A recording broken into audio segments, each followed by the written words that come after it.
බුදු සාදු බුදු සාදු.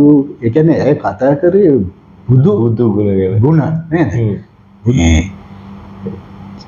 තිරස්චීන විදිහට කියලා මට මේ පාවිච්චි කරන්න වෙනවා. අපිට බැන වැදුනා කියන්නේ මට බැන වදිනවා මට පමණක් නෙවෙයි දෙමව්පියන්ට බැන වදිනවා මේක මේ බාල්‍ය මම හිතන්නේ මේ ජනතා විමුක්ති කරමුනේ මේ බලකායේ Facebook එකේ ඉන්න බලකායේ තිබෙන ඊ타ත්ම නිර්ලජ්ජිත ගතියක් තමයි මේ කරුණු කාරණා ගැන විග්‍රහ කරන්නේ නැතුව මේ කරුණු කාරණා සත්‍යද කියලා බලන්නේ නැතුව අර ඔවුන්ගේ නායකයන් කියන දෙයයි පමණයි සත්‍ය කියන පූර්ව නිගමනයක ඉඳලා ඊට වෙනස් දේවල් කියන අයට බැනවදී.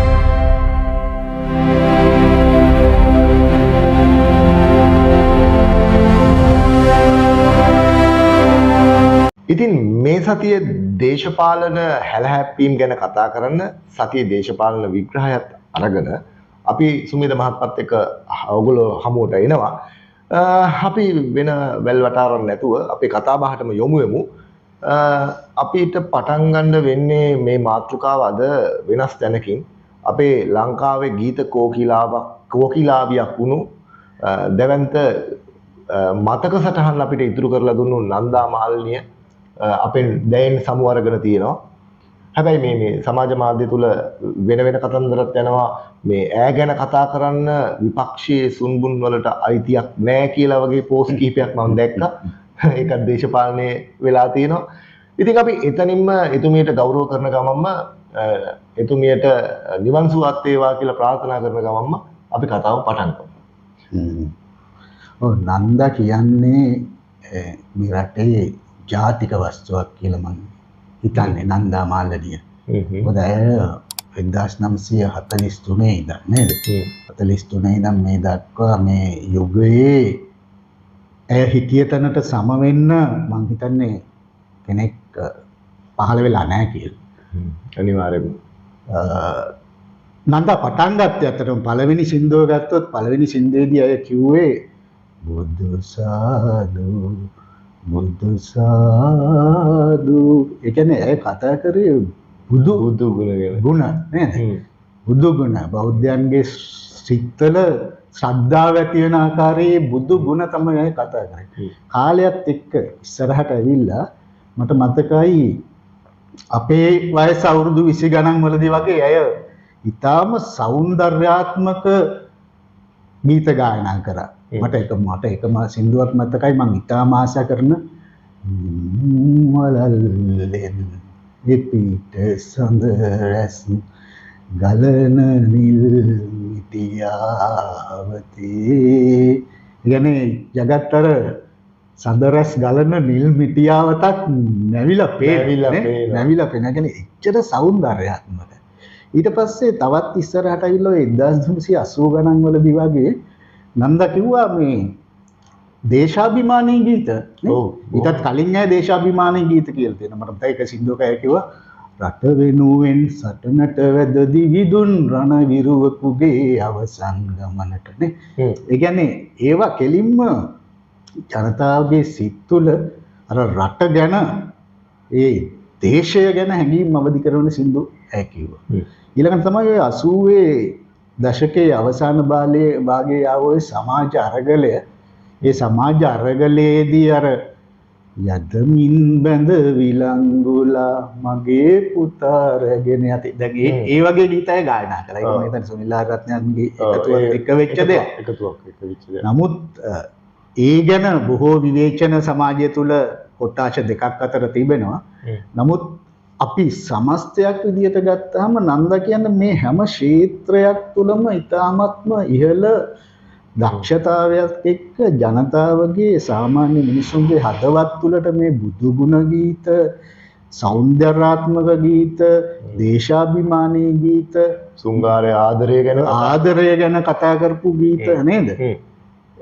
ගායනා කරපු ගායිකාවක්. ඒ නිසා නන්දා මේ කිසිම කල්ලියකට දේශපාලන පක්ෂයකට අයිති කරගන්න පුළුවන් ගායකාවක් නෙමෙයි. ඇත්තටම ඒකයි මම කියන්නේ ඇය ජාතික වස්තුවක්.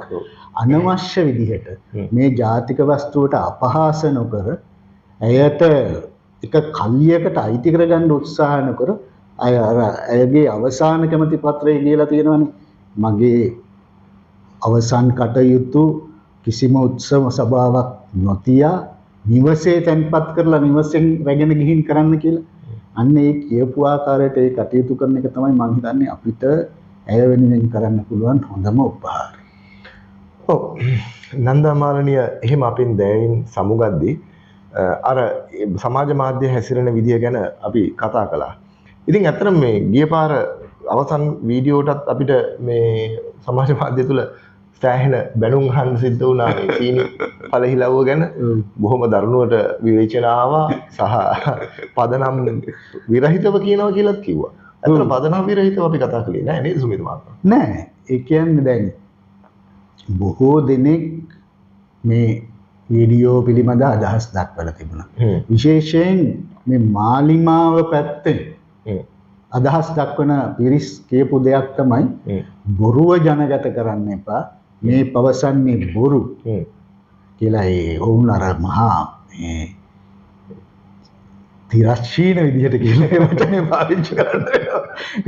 අපිට බැන වැදුනා කියන මට බැන වදිනවා මට පමණක් නෙවෙයි දෙමව්පියන්ට බැන වදිනවා මේක මේ මාළි මම හිතන්නේ මේ ජනතා විමුක්ති කරමුනේ මේ බලකායේ Facebook එකේ ඉන්න බලකායේ තිබෙන ඊ타ත්ම නිර්ලජ්ජිත ගතියක් තමයි මේ කරුණු කාරණා ගැන විග්‍රහ කරන්නේ නැතුව මේ කරුණු කාරණා සත්‍යද කියලා බලන්නේ නැතුව අර ඔවුන්ගේ නායකයන් කියන දෙයයි පමණයි සත්‍ය කියන පූර්ව නිගමනයක ඉඳලා ඊට වෙනස් දේවල් කියන අයට බැනවදිනවා. දැන් මේ සීනි සමාගමේ විස්තර ගත්තාම ඕනෑම කෙනෙකුට අන්තර්ජාතික ජාලයට ගිහිල්ලා බලන්න පුළුවන් සීනි සමාගමේ ලාභ. දැන් 2021 දී මේ සීනි සමාගම කෝටි 590ක ලාභයක් ලබලා තියෙනවා. කෝටි 590 2021 දී 2022 දී කෝටි 600ක ලාභයක් ලබලා තියෙනවා. ඒ කියන්නේ අපි කොයි ඒකට හේතුව තමයි මම ඒකට හේතුවක් කියන්න ඕනේ. අර සීනි ආනයනය නැවැත්වීමක් කරානේ මේ ගෝඨාභය රාජපක්ෂ මහත්මයාගේ රජ කාලේ.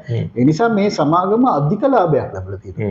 ඊට පස්සේ 2023 දී කෝටි 281ක් ලාභ ලැබලා තියෙනවා. හැබැයි 2024 වෙනකොට මේ සීනි ආනයනය කිරීම නවත්තලා එහෙම දේවල් නැතිව වුණා කෝටි 100ක ලාභයක් ලැබලා තියෙනවා 2024 දී. 2025 දී ජනවාරි ජූනි කියන කාලය තුලදී පාඩුව කෝටි 260ක්. ඒ කියන්නේ 2021 ඉඳන් පහුගිය අවුරුදු 5 ගත්තොත් මේ සුනිල් හඳුන්නේත්ති අමාත්‍යවරයාගේ පාලනයට ආවයින් පස්සේ තමයි ප්‍රථම වරට මේ සීනි සමාගම පාඩු ලබන්නේ. ඒ නිසා මෙන්න මේ ගැන ඉදිරිපත් කරන කාරණා ගැන හදාරන්න. ඒක තමයි අපිට මේ මාලිමාවේ කට්ටියට කියන්න තියෙන්නේ. ඊළඟට වුන් අර මිල්කෝ සමාගමේ ලාභය එහෙම ගෙනල්ලායි මේ ලාභ ලැබපු දේවල් ගැන කියන්නේ නැත්තේ කියලා කියනවා. අපි කතා කරන්නේ සමස්තයක් විදිහට අරගන්නේ. සමස්තයක් විදිහට ගත්තහම 2024 රාජ්‍ය ව්‍යාපාරවල තියෙනවා කෝටි 544ක කෝටි 544,400ක ලාභයක්. මේක 2025 වෙනකොට කෝටි 48,000කට පමණ අඩු වෙලා තියෙනවා. ඒ කියන්නේ මේ දෙකේ වෙනස ගත්තාම 2024 උපයපු ලාභයට වඩා 2025 ලාභය කෝටි 8,200කින් අඩුයි. කෝටි 8,200කින් අඩුයි. එතකොට දැන් මේකට කියනවා මේවා මේ ඉස්සර ඉඳන් ආපු ලාභ නෙමෙයි පාඩු. මේ වගේ මේ තියෙන ව්‍යුහාත්මක වෙනස්කම් නිසා පාඩු. එහෙමනම් කොහොමද මේ ව්‍යුහාත්මක වෙනස්කම් නිසා ගත්ත ණය නිසා නම් කොහොමද 2024 දී කෝටි 8,200ක් වැඩිපුර ලාභ ලබා ගත්තේ නේද? ඒ නිසා තමයි අපි කියන්නේ මේක පාලනයේ තියෙන අකාර්යක්ෂමතාවය නිසා වෙන දෙයක්. ඉතින් මේ මෙහෙම කරුණු ඉදිරිපත් කරපුවාම මේකට බැනවදින එක නෙමෙයි කරන්න තියෙන්නේ. ඇයි මෙහෙම දෙයක් සිද්ධ වෙන්නේ? මේ රාජ්‍ය ව්‍යාපාර පාඩු ලබනවා කියන්නේ මේ පාඩුව ජනතාව පිටනේ පැටවෙන්නේ. ඒ නිසානේ අපි ජනතාවගේ පැත්තේ ඉන්න කතා කරන්නේ. ඒ නිසා මෙන්න මේක ගැන සොයලා බලලා කරුණු දැක්වීම තමයි කරන්න තියෙන්නේ. ඒ ගැන හොයලා අවශ්‍ය පියවර ගන්න එක තමයි කරන්න තියෙන්නේ. එහෙම නැතුව මේ ගැන කතා කරන මිනිස්සුන්ට බැන වැදුනා කියලා රටට වෙන යහපතක් නම් නැහැ. මට මේ ඕක ඔය කාරණාව කියන්නේ මට තව අතුරු කාරණාවක් කතා කරන්න හිතුණා. දැන් අතරම මේ අර අපි චූටි කාලේ කුස්සියට ගිහිල්ලා සීනි බෝතලේ අරලා සීනි ටිකක් කාලා එළියට ඇවිල්ලා අම්මා අහනකොට සීනි කෑවද කියලා නෑ කියනවා. හැබැයි අපි කට වටේටම සීනි. ඇත්තටම මේ වගේ මේ බොරු කීම කියන එක මේ සත්‍ය කරුණු එළියට පෙනෙද්දි මේ වගේ බොරු ප්‍රචාර බොරු කියන එක ඒක ඇත්තටම මොකද්ද මේ ආණ්ඩුව සහ මේ විශේෂයෙන් ජනතා විමුක්ති පෙරමුණේ ප්‍රතිපත්ති වලට මොකද්ද මේ වෙන්නේ? ඔය ඒක තමයි දැන් ඕන් දැන් වේදිකාවල බලය ගැනීම සඳහා කියපු බොහෝ දේවල් බොරුනේ. අපි ඒ කාලෙත් කිව්වා මේවා ප්‍රායෝගිකව කරන්න පුළුවන් දේවල් නෙමෙයි. දැන් සුබේද මහත්මයා සීනි සම්බන්ධයෙන් සුබින් හදින්න මේ අපි ගිය වීඩියෝ එක කතා කළා. මේ මුළු ආසියාවටම සීනි දෙන්න පුළුවන් කියලා. ඔබතුමාගේ වීඩියෝ එකක් තියෙනවා. කිසිම කැල්කියුලේටර් එක ගණනය කර කැල්කියුලේටර් එක ත්‍රිකුණාමල දිස්ත්‍රික්කයේ තියෙන ඉඩම් ප්‍රමාණය කොච්චරයිද කියලාවත් කැල්කියුලේටර් එක ගහලා ගණනය කරන්නේ නැතුව හෙක්ටයාරයකට සීනි කොච්චර හදන්න පුළුවන්ද කියලා නේද? එහෙම කියලා ගණනය කිරීමකින් තොරව නිකන් අර කටටාවට කියපු බොරුවක් ඒක. දැන් මෙන්න මේ වගේ බොරු සමාජගත කරලා රටේ ඉන්න ජනතාවගෙන් සෑහෙන ප්‍රතිශතයක් මේ බොරු විශ්වාස කරලානේ මොවුන්ට මේ බලය දුන්නේ. දැන් මේවා ගැන කතා කරනකොට නෑ මේ කියන්නේ බොරු කියලා ඕන් මේක මේ සමාජයට ගෙනියන්න හදනවා. අපේ ආයතන ලාභයි අපි තමයි හොඳටම කරන්නේ. මේ අවුරුදු දෙකෙන් ගොඩ දාන්න බැරි තත්ත්වයක තියෙන්නේ. මේ කියන්නේ බොරු කියන මතයක් සමාජයට ගෙනියන්න හදනවා. ඉතින් මේ කරන ඒ කියන්නේ මෙහෙම මේ බොරු සමාජගත කිරීමෙන් ඇත්තටම රටක් ගොඩනගන්න බෑ. ඒ නිසා තමයි අපි මේ හැමතිස්සෙම එහෙම බොරුව කියන එකෙන් වැළකීලා දේශපාලනේ ජනප්‍රිය වෙන්න බොරු කියන්නේ නැතුව මේ ඇත්ත කතා කරන්නේ. ඒ නිසා අපි කියන්නේ මේ අපි කතා කරන දේවල් ගැන විචක්ෂණශීලීව හිතන්න. මේවා හරිද වැරදිද කියලා ගිහිල්ලා අන්තර්ජාලයට ගිහිල්ලා දැන් හැමතැනම දත්ත තියෙනවා. දත්ත අරගෙන බලන්න. බලලා ඊට අවශ්‍ය පියවර ගන්න තමන්ගේ පක්ෂ නායකයින්ට කියන්න. නේද?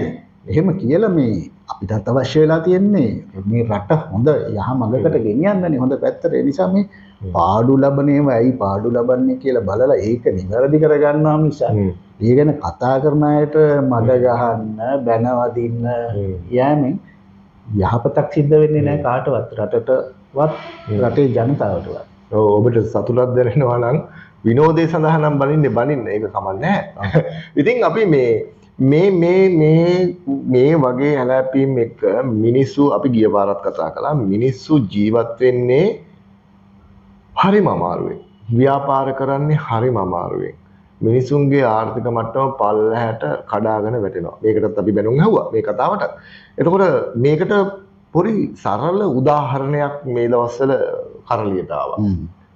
රත්තරන් ණය ගෙදර මිනිස්සු දාගෙන හිටපු මාළේ මුද්ද ගෙදර දැන් නැහැ. බැංකුවල පරිස්සමට තියෙනවා. සුමේද මහත්මයා අපි ඒ ගැන කතා කරමු. ඔව්.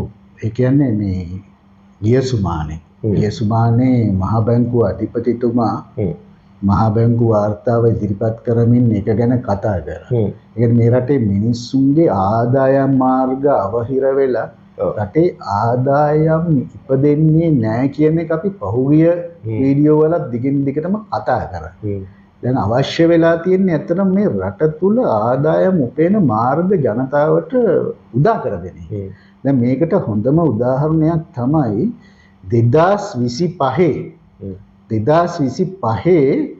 පළමු මාස 6 දී විතරක් ලංකාවේ ජනතාව බිලියන් 356ක කියන්නේ රුපියල් කෝටි 35600ක රත්තරන් මත පදනම් වෙච්ච ණය. ඒ කියන්නේ රත්තරන් උකස් කරලා තියෙන ගත්ත ණය අරගෙන තියෙනවා. මේක දැන් 2023 කියන්නේ අපි ආර්ථික වශයෙන් දරුණු අර්බුදයක හිටිය අවුරුද්දක්. හැබැයි 2023 රත්තරන් උගසට තියලා ගත්ත ණය ප්‍රමාණයටත් වඩා 2025 පළවෙනි මාස 6 දී අරගෙන තියෙන ණය ප්‍රමාණය වැඩි. මුළු සම්පූර්ණ 2023ට වඩා මුළු 2023ටම වඩා මේ 2025 පළවෙනි මාසයේ අරන් තියෙන ණය ප්‍රමාණය වැඩි. ඉතින් මේකෙන් පේනවා රටේ ජනතාවගේ මුදල් ප්‍රමාණය කොච්චර හිගයිද කියලා නේ. ඊළඟට දැන් මේක බැංකු පද්ධතියට ඒ කියන්නේ ණය අරගෙන මිනිස්සුන්ට ගෙවා ගන්න බැරි වුණොත් එහෙම මේ ගැටලුව එන්නේ බැංකු පද්ධතියටනේ. ඒක නිසා මේක සීමා කරන්න යම් යම් ක්‍රියාමාර්ග අරගෙන තියෙනවා මහ බැංකුව. නමුත් මේ මහ බැංකුව ගත්ත ක්‍රියාමාර්ග වලින් පස්සේ ඇත්තටම ජනතාවට කොහෙන් හරි මුදල් ඕනනේ.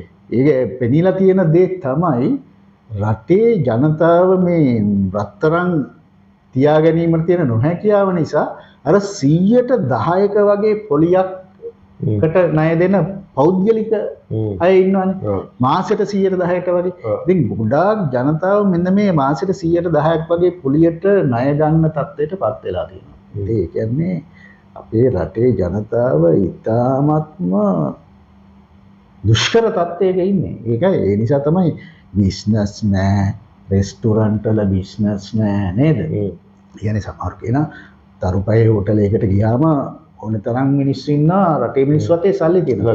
හැබැයි මේ තරුපයේ හෝටල් වලට යන්නේ රටේ ජනතාවගෙන් 110ක වගේ ඉතා කුඩා ඔවුන් අතේ මුදල් තියෙනවා. නමුත් රටේ ජනතාවගෙන් 120ක් ඉන්නේ දරිද්‍රතා රේඛාවෙන් පල්ලෙ. දැන් පේනවා මේ උද්දමනය දැන් රටේ 107කටත් වඩා වැඩි වුණානේ. ඒක මහ බැංකු අධිපතිවරයා කියනවා තෙල් මිල තව ඉහළ ගියොත් එහෙම විද්‍යාවත් එක තවත් උද්දමනය වැඩි වෙනවා. උද්දමනය මේ විදිහට මාස 3ක් වැඩි වුණොත් එහෙම තවත් පවුල් ලක්ෂ 13ක් විතර. කියන්නේ රටේ ජනතා පවුල් සංඛ්‍යාවෙන් 140ක් විතරම මේ දරිද්‍රතා රේඛාවෙන් පල්ලයට එනවා කියලා තමයි වෙන්නේ. ඒ නිසා මේක මම හිතන්නේ ශනිකව පියවර ගත යුතු තත්ත්වයක් රටේ. එහෙම නැති වුණොත් එහෙම රටේ මේ වර්තමානයේ ඉන්න වැඩි පිරිසක් හරි හැටියට ආහාර ගන්න බැරි ආහාර වලටවත් අවශ්‍ය මූලික අවශ්‍යතා වලටවත් මුදල් නැති මන්ද පෝෂණයෙන් පෙළෙන ජනතාවක් බවට පත් වීමේ අනතුරක තමයි අපි ඉන්නේ. මේක කිව්වහම අපිට බනින්න පටන් ගන්න නැතුව එහෙම නෑ රට ශාස්ත්‍රීය වෙලා කියලා කියන්නේ නැතුව මෙන්න මේ කාරණා ගැන සීනිතවරිච්ච බොරු කියන්නේ මේ කාරණා ගැන අවධානය යොමු කරන්න කියන එක තමයි අපි මේ ඉල්ලීම කරන්නේ. ඉතින් අපිට ඇත්තටම රජයක් විදිහට රජයේ අතිරික්ත මුදල් ගැන කතා කරනවා. ඒකම දිත්වාවල ගත්තොත් එහෙම දිත්වාවලින් තවමත් මෙච්චර දවස් ගිහිල්ලා දිත්වාවලින් යටිතල පහසුකම් ගොඩ නැගිලා අවසන් වෙලා නැහැ. ඇත්ත පිළිගන්නවා කාලයක් යනවා. ඒත් මෙච්චර කාලයක් ගන්න පුළුවන් කියන එක ඔබතුමා ඉංජිනේරුවරයෙක් වශයෙන් තුමා ඒක දන්නවා. ඉතින් මගේ ප්‍රශ්නේ තමයි සුමිත මහත්මයා මේ ඇත්තටම මේ අපිට මොකක්වත් මේ රජයට මේ කරන්න බැයිද විකල්පයක් නැද්ද මේ දිත්වා හරි මොන හරි වල තියෙන දැන් මේ දිත්වා කියන එකෙන් අපේ රටේ විශාල විනාශයක් සිද්ධ වුණා. ඒක ඇත්ත. සාමාන්‍යයෙන් ලෝක බැංකුවේ ඇස්තමේන්තුව අනුව ඩොලර් බිලියන 1.2 ඒ කියන්නේ 1200ක් ඩොලර් බිලියන 4ක විතර හානියක්. ඩොලර් බිලියන 4 ඩොලර් බිලියන 4ක් විතර වගේ. ඒ කියන්නේ එච්චර මුදල වටිනාකමක හානියක් සිද්ධ වෙලා කියනවා කියලා තමයි ඒගොල්ලෝ ඇස්ටිමේට් කරේ. මේ වෙනුවෙන් ආණ්ඩුව කිව්වා ඒගොල්ලෝ ළඟ තියෙනවා රුපියල් බිලියන 1200ක් නේ. ඒක රුපියල් බිලියන 1200ක අතිරික්තයක් තියෙනවා මහා භාණ්ඩාගාරයේ. අතිරික්තයක් තියෙන. ඒ කියන්නේ මේ තියෙනවා කියන අතිරික්තය පාවිච්චි කරා නම් මේ දිත්තාවල වෙච්ච හානිය අපිට මකා ගන්න පුළුවන්. රුපියල් බිලියන 1200ක් කියන්නේ ඩොලර් බිලියන 4කට වගේ ආසන්නයිනේ. එතකොට එතන තියෙන රටේ ආර්ථිකයෙන් ගත්තොත් එහෙම 104ක් විතර. 104ක් විතර. ඉතින් හරි විදිහට මේ 104 ඒ කියන්නේ මේ මුදල් යොදවලා මේ ක්‍රියාවලිය සාර්ථකව කරා නම් රටේ ආර්ථිකය 104කින් විතර උඩට ගන්න පුළුවන්. එහෙනම් මේ මුදල් ජනතාව අතරට මේ මුදල් යනවනේ.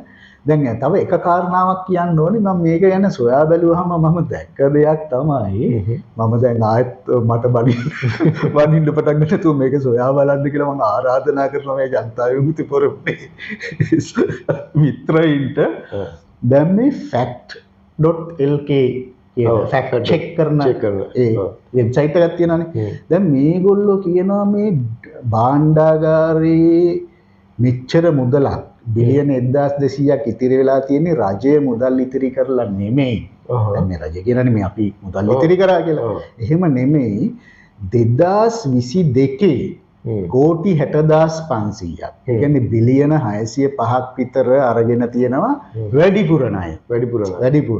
හරි? වැඩිපුර ණය. 2023 ඒ වගේම බිලියන 642ක් විතර. ඒ කියන්නේ කෝටි 640 මේ බිලියන 642ක් කියන්නේ කෝටි 64,000ක් 64,200ක් විතර අරන් තියෙනවා වැඩිපුර ණය. 20යි 24 දී කෝටි 13,100ක් අරන් තියෙනවා. 20යි 24 දී මේ ආණ්ඩුව ආවයින් පස්සෙත් ගත්ත ණය ප්‍රමාණය අතිරික්තයක් තියෙනවා. කෝටි 40,500ක. මෙන්න මේවා මේ වැත්තිවිපුර ගත්ත ණය නිසා තමයි මේ බිලියන 1,200ක් ඉතිරි වෙලා තියෙන්නේ. ඒතකොට මේ ආණ්ඩුව කියන විදිහට මේ ඒගොල්ලෝ වියදම් අඩු කරලා මුදල් ඉතිරි කරලා කාර්යක්ෂම වෙලා වෙච්ච දෙයක් නෙමෙයි කියලා තමයි මේ fact check.lk කියන එකෙන් කියවෙන්නේ. ඒ කොහොම වෙනද දැන් මේ බිලියන 1,200ක් තියෙනවා නම් මේ බිලියන 1,200 වියදම් කරලා මේ දිත්වා වලින් ගොඩ එන්නනේ අපි උත්සාහ කරන්න ඕනේ. ඒ උත්සාහය ගත්තා නම් රට තුල මුදල් සංසරණයක් ඇති වෙනවා. රටේ ජනතාවට රැකියාව එනවා. මුදල් බෙදිලා යනවා නේද? කර්මාන්ත ටික ආයෙත් පටන් ගන්නවා. ඊළඟට මේ ගොඩනැගිලි ද්‍රව්‍ය නිෂ්පාදනය වෙනවා. නේ? ඊළඟට මේ ගොඩනැගිලි අංශය රැකියාව බහුල වෙනවා. ඒ නිසා මේ රත්තරන් උකස් තිබීමේ අවශ්‍යතාවයක් ඇති වෙන්නේ නැහැ. ඒ නිසා මේ දේ සිද්ධ වෙමින් පවතින්නේ මේ මුදල් සංසරණය කියන එක රජයට හරියට කාර්යක්ෂමව කරගන්න බැරි වෙලා තියෙන නිසා මම දැක්කා මේ ළඟදී වාර්තාවක තියෙනවා 125යි දිත්තන්යෙන් වෙන් කරපු මුදල් වැය වේලා කියන්නේ 25යි කාර්යක්ෂමතාවය 125ක් තමයි පුළුවන් වෙලා තියෙන්නේ වියදම් කරගන්න. ඒ නිසා ඊටාම පැහැදිලිවම කාර්යක්ෂමව මේ කටයුතු කරා නම් අපිට මේ තියෙන තත්ත්වෙන් ගොඩේීමේ හැකියාවක් තියෙනවා. එතනින් එහා ඔය ගල් පැලෙන බොරු කියන්න අවශ්‍ය නැහැ. තිබෙන මේ මුදල් නේද? කාර්යක්ෂමව වැය කරගත්තා නම් අපිට මේකෙන් ගොඩේීමේ හැකියාවක් තියෙනවා. දැන් ඇත්තටම සුමේත මහත්මයා ඔය බොරුව ගැන කතා කරද්දී ඔය කියපු බොරු ටික වහගන්නද මේ ඇත්තටම මේ රටේ මේ ආර්ථිකය එක්ක මේ වගේ සෙල්ලම් ගන්න? ඔව් ඉතින් දැන් ඊටමත් පැහැදිලිවම මේ කියපු දේවල් කරන්න බැරි දේවල් කියන එක මේ කට්ටිය තේරුම් අරගනිමින් ඉන්න. ඒ කියන්නේ අපි කියපු තරම් පහසු නෑ මේක කරන්න කියලා. ඒ වගේම මේක අපි කියපු දේවල් බොහෝ දේවල් කරන්න පුළුවන් දේවල් නෙමෙයි කියන එක මේගොල්ලෝ තේරුම් ගන්න ඉන්න. දැන් සරල උදාහරණයක් කිව්වොත් පාවල පොස්පේට් හදන එක හරි බොහොම සරල දෙයක් විදියට කිව්වේ. නමුත් අපි ඒ දවස්වලත් කිව්වා පොස්පේට් හදන්න මේ සුපර් පොස්පේට් පොහොර හදන්න නම් සල්ෆියුරික් අම්ලය ඕනේ. මේක දිය කරන්න බෑ ජලයේ. සල්ෆියුරික් අම්ලය හදන්න පටන් ගන්න ඕනේ ලංකාවේ කියලා. සල්ෆියුරික් අම්ලය හදනවා කියන එක විශාල ආයෝජනයක්. නිසා මේ කියපු දේවල් වලට දැවන්ත ආයෝජන අවශ්‍යයි. ඒ ආයෝජන රටවලට පෞද්ගලික අංශයෙන් එන්නේත් නැහැ. රජයට ආයෝජන කරන්න මුදලුත් ඒකව දැන් වුන් තේරුම් ගනිමින් ඉන්නේ. ඒ නිසා ඒක නිසා තමයි දැන් මේ ඊළඟ කාලයේ නැවත බලයේ ඉඳීම සඳහා නොඑක් දේවල් කරමින් ඉන්නවානේ. අපිට පේනවා දැන් වෙලා තියෙන්නේ රට හදන එක නෙමෙයි කරන්න හදන්නේ. තමන්ගේ බලය තහවුරු කරගෙන බලය පවත්වා ගන්න කොහොමද කියන එක තමයි දැන් මේ කරමින් ඉන්නේ. උත්සාහ කරමින් ඉන්නේ. ඒකට තමයි මේ අවශ්‍ය බොරු කියන්නේ ප්‍රතිවාදීන්ට ගහන්නේ ප්‍රතිවාදීන්ට බැනවදින්නේ. නොඑක් විවස්ථා සංශෝධන කියන්නේ අල්ලස දෝෂණ කොමිසම්. මේ අර මේවා පනතට මත්කම් බැරකම් ඒ පනතට සංශෝධන ගේනවා. ඊළඟට තවත් ඔය නොයෙකුත් ආණ්ඩුක්‍රම ව්‍යවස්ථාව සංශෝධන ගේනවා. මේ දේවල් කරන්නේ බලය පවත්වාගෙන යන නිසා. අපි මේ බලය පවත්වා ගැනීම නැත්නම් 22 සංශෝධනය ගැන කතා කරද්දී අපි ඊළඟ මාතෘකාවට යමු. දැන් නීතිඥ සංගමයේ වැඩමුළුවක් එහෙම තිබ්බා. ඒ ගැන කතා කළා. ජනාධිපතිතුමාත් සාකච්ඡාවක් තිබ්බා. යම් සීමා මායිම් තියෙනවා අපිට එළිය කතා කරද්දී. ඉතින් අපි ඒවත් රැකගෙන සුමේත මහත්මයාගේ අදහස කියන්න මොකද්ද මේ යන සිද්ධිදාමය කියලා? මේ ක්‍රියාවලිය තුලම අපිට පේන දේ තමයි දැන් මේ රට තුල විශාල විරෝධයක් ඇවිල්ලා තියෙනවානේ මේ ආණ්ඩුක්‍රම ව්‍යවස්ථාවේ 22 වෙනි සංශෝධනයට. හැබැයි මේක නොඑක ආකාරයෙන් නිසා ඉදිරියට ගෙන යාම තමයි ආණ්ඩුවේ උත්සාහය වෙලා තියෙන්නේ. දැන් අපි නිකන් අර පේන්න තිබ්බ උදාහරණ වලින් කිව්වොත් එහෙම මහානායක ස්වාමීන් වහන්සේලා 4 නමක් එව්වා ලියුමක් ජනාධිපතිවරයාට. අධිකරණ ඇමතිවරයාත් ජනමාධ්‍ය ඇමතිවරයාත් දෙන්නම අන්තිම මොහොත වෙනකන් කිව්වේ එහෙම එකක් අපි නම් දන්නේ නැහැ නේ. එහෙම එකක් අපි නම් දන්නේ නැහැ කියලා. ඒ වගේ මගහැර යෑමේ දේවල් තමයි මේගොල්ලෝ කරමින් ඉන්නේ. ඊට පස්සේ මේක දැන් පාර්ලිමේන්තුවට ඉදිරිපත් කරන්නේ නීතිඥ සංගමය නීතිඥවරු මම දැක්ක කතෝලික පල්ලියත් ඊයේ මේ නිවේදනය නිකුත් කරලා තියෙනවා. පෙත්සම් ඇවිල්ලා තියෙන ප්‍රමාණය ඉතාමත් ඉහළ. ඉතින් මේක ගැන අති විශාල විරෝධයක් රටේ තියෙනවා. ඉතින් මේ පාර්ලිමේන්තුවේදී පාර්ලිමේන්තු මන්ත්‍රීවරුන්ට කරුණු දැක්වීම සඳහානේ දැන් ඔය නීතිඥ සංගමය ගිහිල්ලා තියෙන්නේ. ඉතින් මේ නීතිඥ සංගමය මේ කරුණු දැක්වීමට උත්සාහ කරන එක ඉතාම හොඳයි. හැබැයි ඉතින් මගේ අදහස නම් ඔතන ඉන්න 150ට මොන කරුණු දැක්වීම කරත් ඒක ඇති වැඩක් නෑ. ඔය කරුණු දැක්වීම කරන්න ඕනේ රටේ ජනතාවට. ඒතර රටේ ජනතාවට මේ සඳහා තීන්දුවක් ගැනීමේ අවස්ථාව ලබා දෙන්න කියන ආණ්ඩුවට බල කිරීම තමයි අපි කරන්න ඕනේ. දැන් නීතිඥ සංගමයේ බොහොම යහපත් චේතනාවකින් තමයි මේ മന്ത്രിවරුන්ට මේ ගැන පැහැදිලි කිරීමට උත්සාහ කරනවා ඇත්තේ.